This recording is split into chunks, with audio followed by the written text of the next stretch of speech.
Hey there, my friend. Welcome to yet another episode of the Uncommon Market Disruptor podcast. But before we dive in, if this has been serving you, it's very important for me that you press that subscribe button. So if you can pause now and press that button, that would mean the whole world to me. The goal that I have for this show is that I can bring the best coaches out there on the show to give their best stuff. And the bigger the channel, the bigger the game. Suzanne, welcome to the Uncommon Market Disruptor podcast. I'm excited to have you. I'm excited to be here. Thank you so much for having me. Sure, I feel very honored to have you. Why don't you go ahead and tell us how we got here? I know it's been 20 years behind the trenches, but like, how did we get here, really? Absolutely. I unfortunately had to learn the hard way, like many business owners. I was in a situation where I created business that was too big for just one person to run. But of course, I did not take that into account. I was like, no, totally got it. I also have been coaching for so long that I didn't really think anything of being really heavily pushed into that masculine space of get it done and not really take care of the feminine of the care and the nurture of myself. And in doing so, I ended up going into such a severe case of burnout that my cortisol levels were through the roof. My adrenals were tanking, and I was on the verge of liver and kidney failure from working myself too hard. And when I went to my doctor, because I didn't know what was wrong, except for the fact that I was having some pain in my foot when I was trying to walk, um, when she had told me, like, if I keep going on that same path, I'm going to end up in a hospital bed. And if I keep going further than that, then I'm going to end up dead. And that's a wake up call that nobody really wants. So I realized that I needed to reinvent the way that I was doing things because I was doing exactly what you had said, setting up strategies, getting people going on their strategies. And then if they didn't complete them, it's on them. It's not on me because I did my job. And and I realized that it was so important to get to like the root of my healing and the root of myself and all of the things that I needed to know about in myself was about my care and about being in my nurture and being in my feminine space and not having to be in this rush mentality of I have to do this and I have to get this done, I have to do these things, where I really was able to be a lot more conscious and a lot more aware. And in that, I was able to create an awareness in myself, which allowed me to make a shift out of just doing business coaching, where I make sure that now we focus on the lifestyle of the person. What is the lifestyle that you want for yourself? Do you want to work 3 days a week? You can set your business to work 3 days a week. Do you want to work only 3 weeks out of the month and have a week off every month? Absolutely, we can set that up. Um, do you want to be able to enjoy your nights and weekends? Absolutely. Like you need to be able to define what your business is supposed to be doing for you, not what you're supposed to be doing for the business. So that once you have that all figured out, now we can create something that supports the lifestyle, not just the business, but the lifestyle of the person that's creating the business. So even if you are currently in business, we look at what you currently have going on in the business and why you're hitting a brick wall or why you're struggling. And most of the time in talking with people, I'm finding out that the reason why they're struggling is because they're working too hard. Too hard. They're making it too complicated. They're pushing themselves too hard. They're not taking any breaks. They're not separating themselves from the business enough to see it at 50,000 feet or to see ways to make it easier to run the company. And they're taking it so seriously that they're putting themselves in a position of burnout. So I look at the person first of what they want. Then we create the business around the lifestyle so that then they can actually really thrive in both business and life. Because that's what we're all here to do. We're not here to continue to trade our souls for paper. We're here to create a space for ourselves that is impactful in other people's lives because that's why we create businesses in the first place is to impact others. So that's what we get down to the root of, but also making sure we really hit the person and what they want out of their lives first, because without that, the business is going to go nowhere. Hmm. I like what you're saying because people laugh at me when I say the business needs to serve you first and foremost before you change the world. People laugh at me, but I believe it. Like I believe that if the business is not serving you, you're not going to serve anyone. So I like that you're getting there. I don't know if you have more insight to share in that. Like people wake up, build a business, and then try to fit their values in the business Yeah. instead of the other way around. What's your opinion on that? I think there's a happy mix of both. So you have to think about the customer experience and the customer journey always, but that does have to come after your value proposition. And the value proposition is exactly what you're talking about. What value are you creating in the business that people are going to need and want? Because if you're not creating value, nobody's going to be buying it. If it's in a super, super competitive market, what are you going to be doing different? You really have to get into that like insight of what's the purpose of the business? Because if the purpose of the business is to help others, that's fantastic. But how are you helping others? Because if you don't get down to that root of what you're doing and how you're going to do it, what your plan is, you have no purpose in putting money into a business at that point. At that point, volunteer your time. Give people, what it is that they need through the channels that you feel like you can, but don't end up creating a business about that because you have to make sure that you're going to create something that is needed and wanted in the market.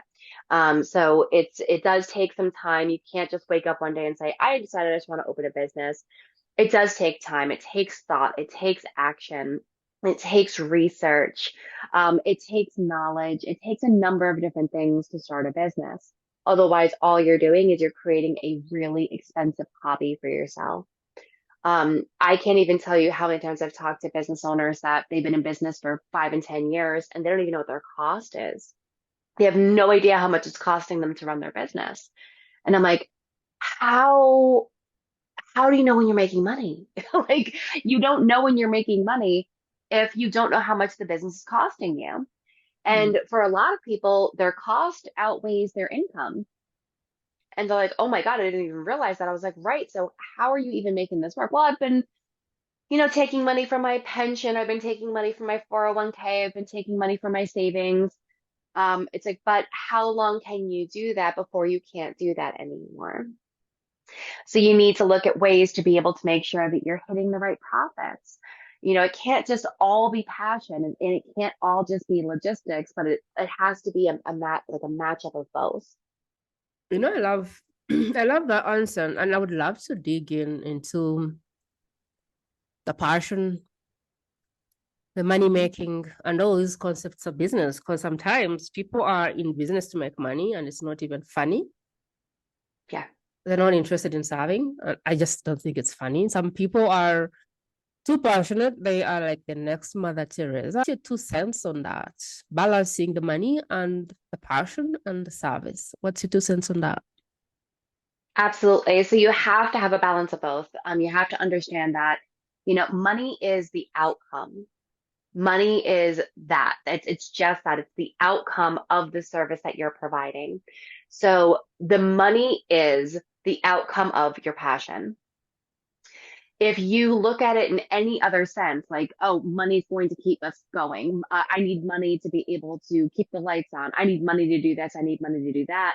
You're going to always be chasing money and not look to actually provide service. And unfortunately, that gets people in a lot of trouble. You have to make sure that you're focused on the service that you're providing in the exchange of the money. And that passion base should be coming into that. People that are too far into passion typically don't charge enough. People that are too much in the money charge too much and don't offer enough service. So you have to find that space in between where you find that balance of the value that you're offering and the service that you're providing, which is equal to the amount that you're charging.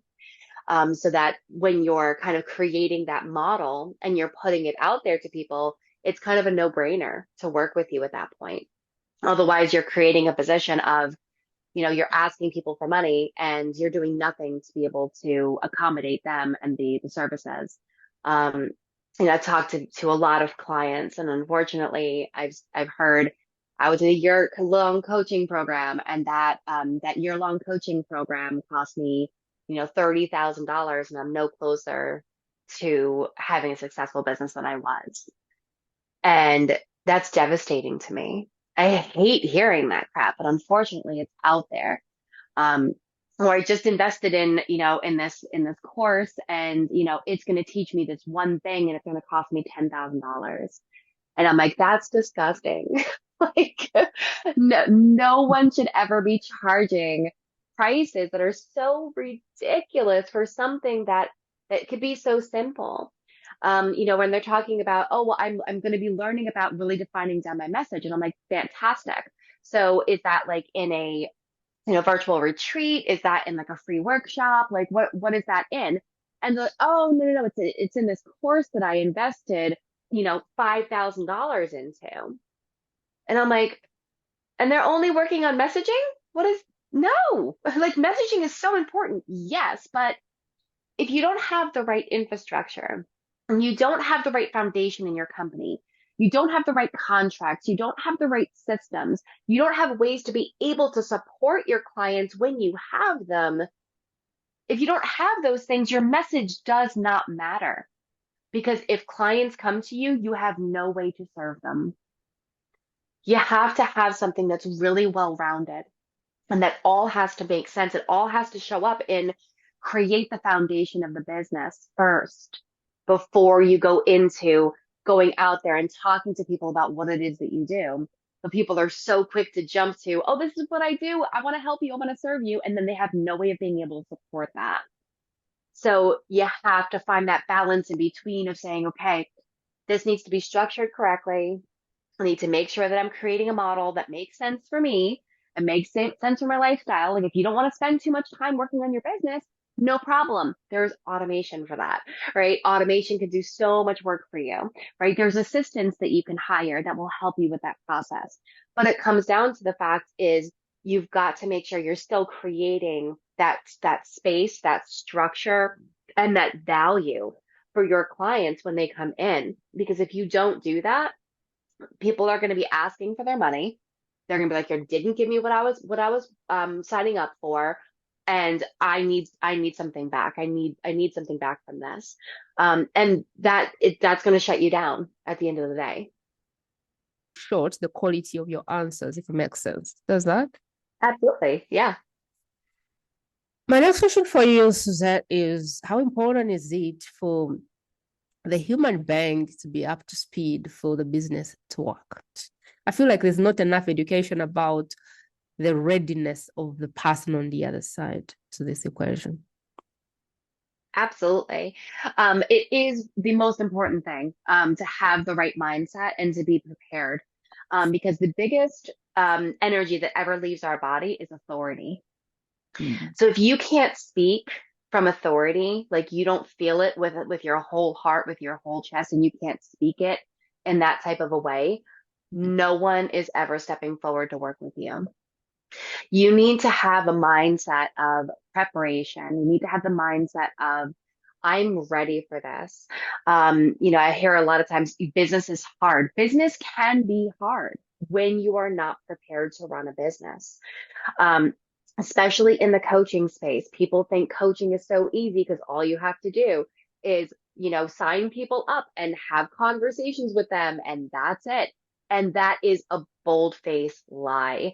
You need to have contracts, you need to have systems, you need to have a CRM, you need to have sales funnels, you need to have invoicing systems, you need to have payment structures, you need to have potentially courses, you need to have things that people are wanting and willing to buy. You need to have content. You need to have engagement. So you don't just get to be a coach and just say, oh, yeah, I decided I'm a coach today and I'm going to open my doors and I'm going to have clients. That's not how business works. So if you are in the mindset of this is going to be easy, let me just do this thing because it sounds fun and it sounds like a good time, do not start a business. You need to get into the mindset of understanding what it takes to actually be a business owner. Because being a business owner is something entirely different than what people think that it is. Does it have to be hard? No, it doesn't have to be hard, but you need the right guidance to make it not be hard. Otherwise, your business will be very difficult. Is it easy? No, it's not easy. It's right in between. You have to make your business become easy for you. That doesn't happen overnight. That doesn't happen as soon as you open your doors. You have to make your business be easy for you, which means you have to put in some work in the front to be able to make it a little bit easier for you to sustain your business long term.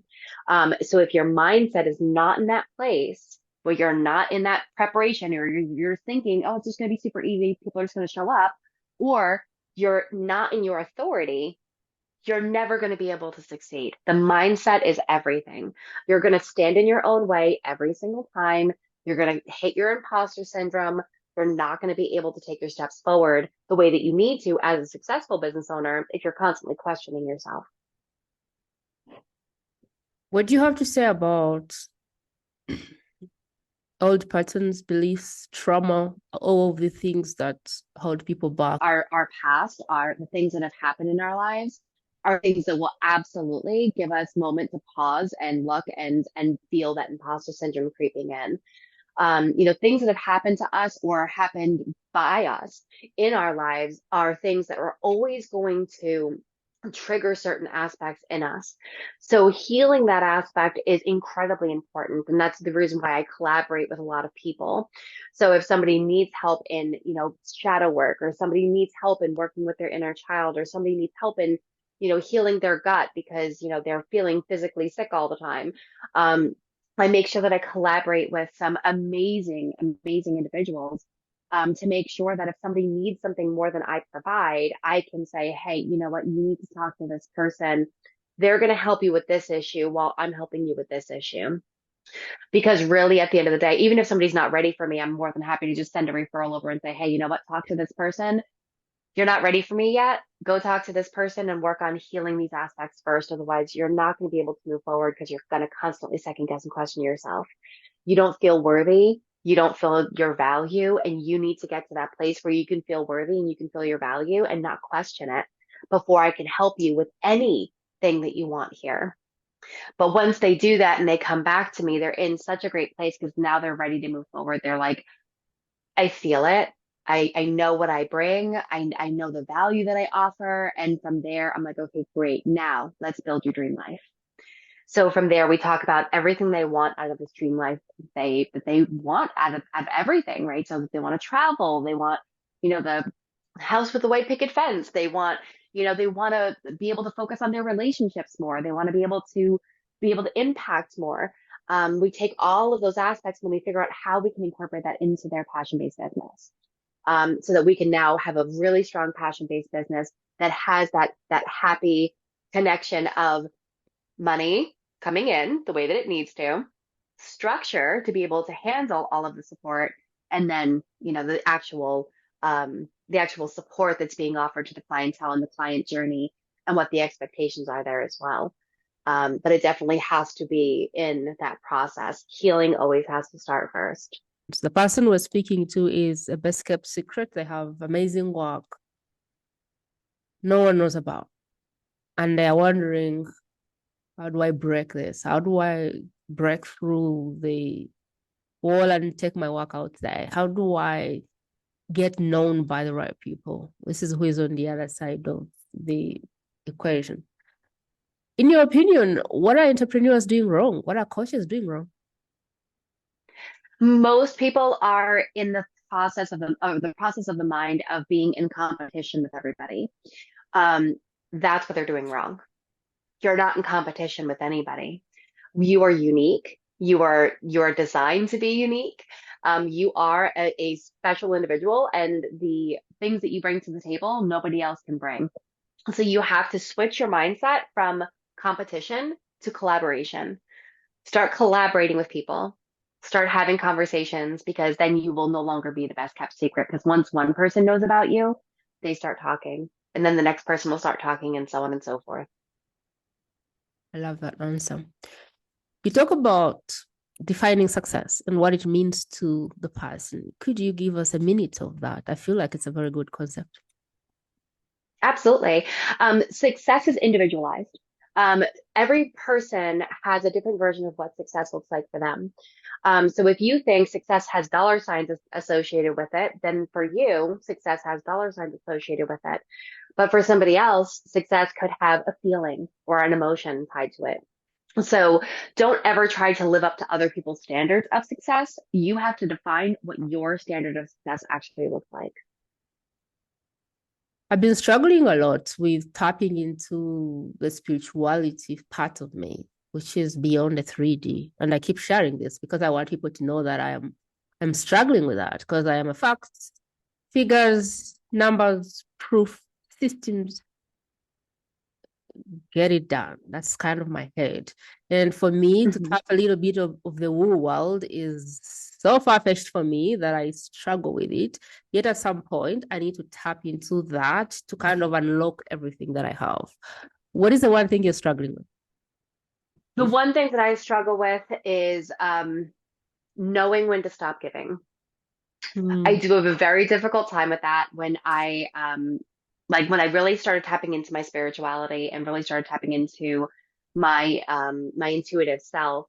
Um, I have to learn when to say, okay, you know what? I need to take a step back. When they're ready, they're gonna come. Because there are times that I'll get like an intuitive hit and I'll have a feeling that something is wrong with someone, and I'm just like, "Ugh, I need to go check on them." And like I immediately run, I go into mom mode basically, and I'll like run and be like, "Are you doing okay?" They're like, "How did you know?" I'm like, just you know, I just got this feeling that like something wasn't right, and I wanted to check on you. Um, and it's one of those situations where I find myself checking in with a lot of people, and it takes a lot of time and it takes a lot of my personal energy. So kind of creating that barrier for myself to say, nope, we're not going to do that until somebody reaches out. That's something that I'm learning, that balance in between. Because now it's like I'm very intuitive, but I also am very empathetic. So I can feel what other people are feeling a lot of the times. And I need to create a boundary to say, like, nope, we're going to stay in our bubble until someone comes knocking at the door. And then we can let that in. But unfortunately, it's something that I'm still working on. What is the advice you would give Suzanne 20 years ago? 20 years ago, oh my Yeah. goodness, don't get married. Um,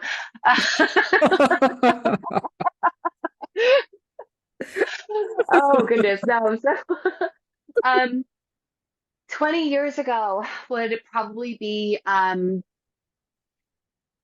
follow your dreams, stop thinking that you have to just appease everybody. Stop trying to be such a people pleaser. Life isn't about being a people pleaser. Life is about living the best version of yourself. Hmm, I like it. What would 90-year-old Suzanne say, looking down at you right now, what's the best advice that she would give you? 90. Um,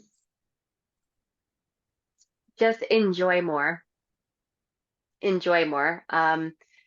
Which is what I'm on the path of now. I only work 3 days a week. I just enjoy my life that much more. And I feel like that's that's like the main focus is just have that joy, just have that enjoyment, and just enjoy every aspect of life because we only get one. Well, I mean, besides reincarnation, but in this life we only get one. So you got to enjoy every moment of it. What is your biggest blunder so far? Biggest blunder as a coach? Biggest mistake? Oh, okay. Oh yeah, biggest mistake for me was I created a business that was an absolute monster and that I should have taken on at least 3 to 4 partners to help me run it. And instead I took it all on myself. Whoa. And it was so much. I wasn't sleeping, I wasn't eating properly, I wasn't taking care of myself. I was exhausted all the time. And I just kept putting more and more and more on my plate to the point that I literally couldn't even carry my plate anymore. Um, and that was definitely it. So now, I have a collaboration. I have 2 partners in the collaboration. When I coach, I collaborate with others, that I make sure that I don't, do things that are outside of my scope. I make sure that I refer to other people if people need things. Um, but definitely creating something that was way bigger than me and not getting the help that I desperately needed to run something that to that capacity. Suzanne, it's the last day of your life, and you have the most precious person in your life on the other end of the mic. Everything you've created, everything you've written is burnt down to the ground. We'll never access it. But this precious person that you have on the other side of the mic will hear from you for a minute. And that's all they always remember to build their business and be successful. What would you say is most important? That's a deep one. Um, I would have to say that don't forget to break the glass. You don't need to live in a box. You don't need to stay in the box that everybody puts us into. Break the glass. Do things different. Don't be scared to challenge people. Don't be scared to challenge yourself. Continue to grow, continue to learn, continue to advance, and don't listen when other people are telling you that you can't, because you absolutely can. What are the three things you know to be true about business time and again, no matter what trends come up? Everything that is true about business is you have the capacity, every single person has the capacity to be a successful business owner. But the number one reason why people fail at it is because they don't get the right guidance on how to do it. Guidance is key. Find your mentors, find your coaches, find your people. It doesn't need to be me. It needs to be someone though, but you need to find your people, the people that are going to invest in you as much as you are investing in them. So make sure that you spend some time and do your research on finding the right people, because those are going to be the people that are going to make or break um, what you believe in yourself as being successful. What do you want to be remembered for 10 years after you're gone? My cheesecake recipe. Okay. No, so what I want to be remembered for is being able to do good for others, being able to be that support person when people need it the most, being able to be that support person when people need it the most. I love it. What is the thing about you that if the person listening in knew, they would be like, no way, no way. It's not true. Oh goodness. Okay. Oh, I mean that's a hard one. I'm pretty much an open book with people. Um, Pizza's actually really disgusting. So some people know that, but not a lot of people know that because I usually get pretty well judged on, on that aspect. All righty. If someone was listening in and they were like, Suzanne is my person, like, I love her. I love her approach to business. I love the lens in which she sees this world. And I definitely need to move forward with her resources. Where can they go to find you, your resources, and your work? Absolutely. So they can go to suzannedwyer.com. And they can also find me on social media. They can actually follow my name, and they will be able to find me. I'm pretty much everywhere. There you have it. There you have it. She's on social media, all accounts. She has a website, and the names are Suzanne Dwyer. SUZANNEDWYER. Please connect with her and take your first step. But if you missed it all, don't worry. Everything that she has that you need to access will be rightfully in the show notes. So all you have to do is scroll and just click on the links, and you should be fine. Suzanne, we are winding up. We have the best kept secret on the other side. And she's like, oh, I missed the first part and I missed the second part. And oh my God, my child was screaming on the other side and I missed it all. What is it that I need to remember? If they forgot everything you said today, what is the one thing you want them to remember? The one thing is always make yourself the priority before anything else. You need to make sure that you're taking care of yourself to be able to create the successful business that you want. I love that answer. My biggest takeaway from Suzette today was that there's no business without the human. And so the work on the human behind the scenes is as important as the business strategy. Because in the end, the business is a reflection of who you are. And I thought that was very powerful. I love the way she structured her business. And I think she's nailed it. Because if you're doing Thank you. business coaching, you most likely will bump into issues where people won't get the result because of the mind, you know. And what I believe she brings to the table is she's figured it out, and now she's helping you with the strategy, the marketing, the sales, the business systems. But she also knows that your mind will just get in the way. And she's saying we also need to change the way you think. We need to change your patterns. We need to kind of work on your mindset, because without this thing here, we're writing on water or sand. And so I love her for that. I hope that this was a very interesting or insightful conversation for you. Please do subscribe if you haven't already. It really helps a whole deal. My game is limited to how much you can support me.